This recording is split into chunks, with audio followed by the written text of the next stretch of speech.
کذالک وزوجناہم بحور عین، بے شک متقی پرہیزگار اللہ کے ولی، اللہ کے دوست امن و شانتی کی جگہوں میں ہیں۔ وہ امن و شانتی کی جگہیں کون ہیں؟ فی جنات و عیون، ایسا باغیچہ جس میں چشمے ہیں پانی کے۔ یلبسون من سندس و استبرق متقابلین، وہ جنتی ڈریس پہن کر کے سونے کی کرسی پہ، گولڈ، ہاں یہ شیر کا تھوپڑا بنا ہوا اس میں، ہاں یہ بڑے دلہا والی کرسی ہے، ہاں اگر یہ کرسی سونے کی ہو، گولڈ کی، کتنی قیمتی ہوگی؟ 1 تولہ سونا یعنی 10 گرام 52,000 روپے کا ہے، 52,000 روپے کا، کل کی تاریخ میں تھا، جو کل گزرا نا اس تاریخ 52,700 روپیہ تولہ تھا۔ یہ پوری کرسی ہی اگر گولڈ کی ہو جائے تو کتنی قیمتی ہوگی؟ حدیث شریف میں آیا ہے عرش کے سائے میں اللہ کے نیک بندے ولی لوگ جو ہوں گے، نبی لوگ ہوں گے، انہیں گولڈ کی کرسیوں پہ بٹھایا جائے گا۔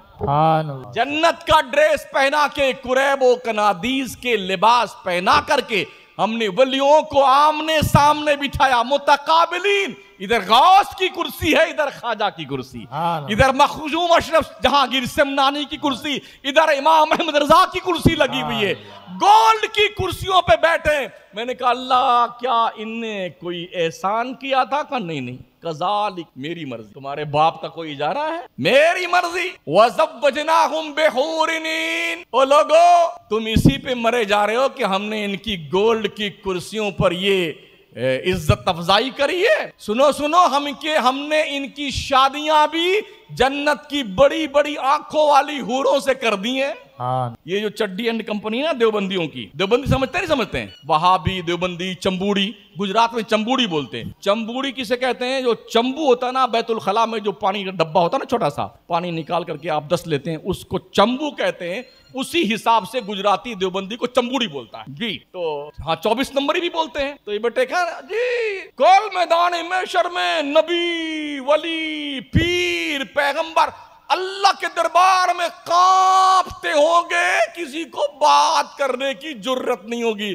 ان سے کہہ دو بیٹے تمہاری کمپنی کے لوگ ہوں گے، وہ تمہاری کمپنی کے لوگ ہوں گے جو کانپتے ہوں گے، ہمارے یہاں تو سونے کی کرسی لگائی جائے گی۔ سبحان اللہ، سبحان اللہ۔ میں نہیں کہتا، بریلی کا امام احمد رضا نہیں کہتا، اللہ کہتا ہے، اللہ کہتا ہے۔ ہاں یلبسون من سندس و استبرق متقابلین۔ اور ہم نے اللہ کے فرمان کے مطابق، اللہ فرماتا ہم نے اپنے ولیوں کی شادیاں بڑی بڑی آنکھوں والی حوروں سے کر دی ہیں۔ یاد رکھیں، آدمی کے خوبصورت ہونے میں آنکھوں کا بڑا کردار ہوتا ہے۔ کوئی بہت خوبصورت ہو اور آنکھیں بالکل یوں ہوں، جن نے مکہ مدینہ کی سیر کری ہوگی، اللہ سب کو دکھائے، ہر سنی کو دکھائے۔ میں بھی انشاءاللہ بھی جا رہا ہوں 7 تاریخ کو، دعا کیجیے، آپ کے لیے دعا کروں گا، اللہ آپ سب کو بھی لے جائے۔ تو چائنا، انڈونیشیا، ملیشیا، تبت، بھوٹان، نیپال کے لوگوں کو دیکھیے آپ، اتنے خوبصورت یہ لائٹ بے فیل ہو جائے، اتنا گورا گورا چہرہ، اور آنکھیں یوں لگتا ہے کہ بلیڈ سے چیری گئی، لگتا آنکھیں ہے ہی نہیں۔ یہ تخلیق خدا پر آبجیکشن نہیں ہے، بتانا مقصود یہ ہے کہ آنکھیں چھوٹی ہوتی ہیں تو چاہے کتنا ہی حسین کیوں کوئی نہ ہو، حسن میں نکھار نہیں پیدا ہوتا ہے۔ آنکھیں بڑی ہوتی ہیں تو بھلے ہی چہرہ سانولا سنولا بھی ہو نا، اچھا لگتا ہے۔ ایک بلال تھا نا، اتنا کالا تھا کہ غلاف کعبہ بھی شرما جائے، اتنا کالا، مگر عشق مصطفیٰ کا جب الاؤ سینے میں دہکا لیا نا تو جنت کے حوروں کی ملکہ اس کے نکاح میں دی جائے گی۔ شب معراج مصطفیٰ نے جنت میں اس حور کو روتے دیکھا، پوچھا تھا کیوں رو رہی؟ جبریل پوچھنا اس سے کیوں رو رہی ہے؟ جبریل نے پوچھا کیا بات ہے؟ آج استغاثہ پیش کر دے،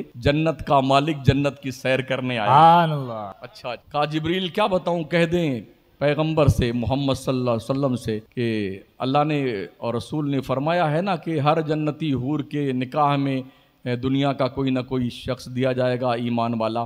میں نے ایک دن اللہ سے عرض کیا، اللہ میری قسمت میں جو تیری نبی کا امتی نکاح میں آئے گا اس کی زیارت کرنا چاہتی ہوں۔ تو اللہ کی طرف سے انفارمیشن آئی، جنت کی حوروں کی ملکہ سامنے آئینہ لگا ہے، جا دیکھ اس میں تیرا جو جوڑا ہے نا دنیا والا تجھے دکھ جائے گا۔ کہتی جبریل میں دیکھنے کے لیے آئینے کی طرف گئی، جب میں نے آئینہ دیکھا، اتنا کالا آدمی دیکھا، اتنا کالا، میں دیکھ کے بے ہوش ہو گئی۔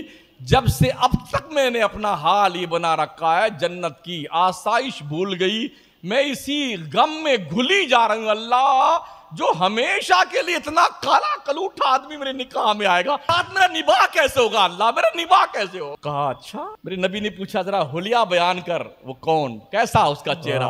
اور آنکھیں بڑی چھوٹی اس کی ہیں، بال گھنگرالے اس کے ہیں، ہونٹ بہت موٹے موٹے اس کے ہیں، ایسا قد ہے، ایسا یہ ہے۔ نبی نے کہا ارے وہ تو میرا بلال ہے۔ سبحان اللہ۔ سن او جنت کے حوروں کی ملکہ، کہیں ایسا نہ ہو میرا بلال تجھے دیکھ کے تیرے ساتھ رہنے سے انکار کر دے۔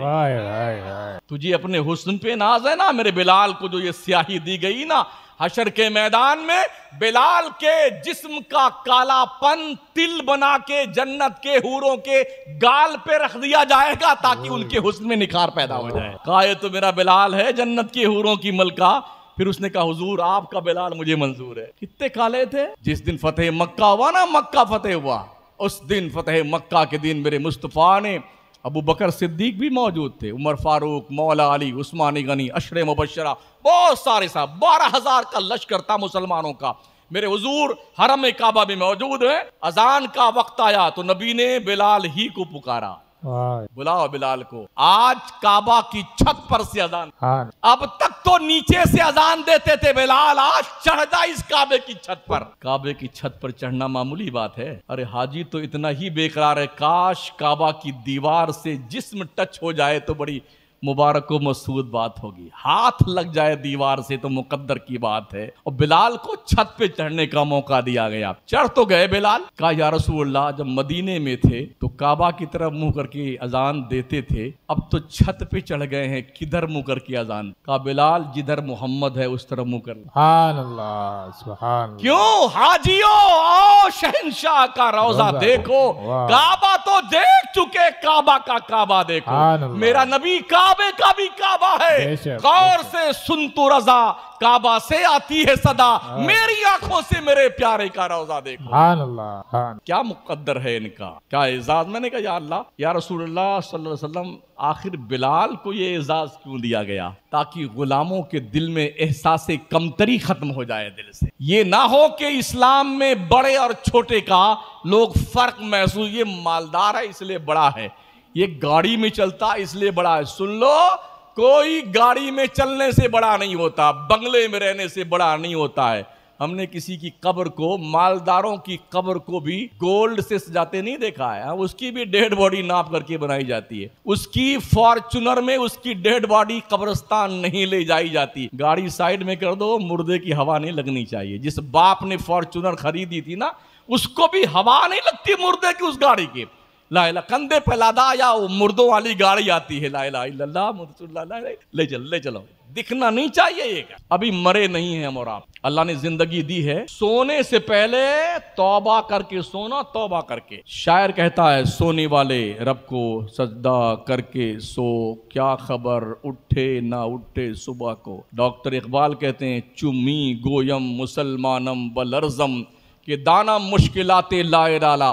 جب میں کہتا ہوں میں مسلمان ہوں تو میرا جسم کانپنے لگتا ہے، مجھے پتا ہے کہ مسلمان کہہ لینے کے بعد ایک مسلمان کی ذمہ داری کیا بنتی ہے، اس ذمہ داری کو سوچ کر میرا رونگٹا کانپتا ہے۔ اور ہم ہاں جی مسلمان ہیں، جمعہ پڑھتے ہیں، کبھی کبھی پڑھ لیں، 5 وقتہ نہیں، وہ فرصت نہیں ملتی، کبھی کبھی عید بھی پڑھ لیتے ہیں، کبھی بقرعید پڑھ لیتے ہیں۔ ہاں مسلمان تو ہی ہے، ہم مہینے میں 15 مرتبہ تو گوشت کھاتے ہیں، مطلب اسی لیے مسلمان۔ بس اختتامیہ ہے، تقریر ختم ہونے والی، 1.5 گھنٹہ کی تقریر میری ہو گئی، حالانکہ مجھے تقریر کرتے ہوئے صرف آدھا گھنٹہ گزرا ہے، 1 گھنٹہ میں نے تکرار کی تھی، آج آدھے گھنٹے سے تقریر ہو رہی۔ اللہ جنت کا وارث بنائے گا ولیوں کو، اور جو جس کا وارث ہوتا ہے نا وہ جسے چاہے دے دے۔ اپنے باپ کے مرنے کے بعد بیٹے وارث ہوتے ہیں نا اس کی پراپرٹی کے، تو جب وارث ہو گیا تو مالک ہو گیا، تو جسے چاہے پیسہ دے، جسے چاہے زمین دے، جسے چاہے جائیداد دے۔ اللہ نے جنت بنا تو دی ہے، بنانے کے بعد نبی کو مختار بنا دیا، نبی نے ولیوں کو مختار بنا دیا، اور یہ فرما دیا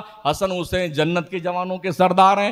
جوانان جنت کو پرمیشن نہیں ملے گا جب تک حسنین اجازت نہ دیں گے، عورتوں کو پرمیشن نہ ملے گی جب تک فاطمہ زہرا پرمیشن نہیں دیں گے۔ سبحان اللہ۔ اب فیصلہ آپ کے ہاتھ میں ہے کہ آپ جنت میں جانا چاہتے ہیں کہ نہیں جانا۔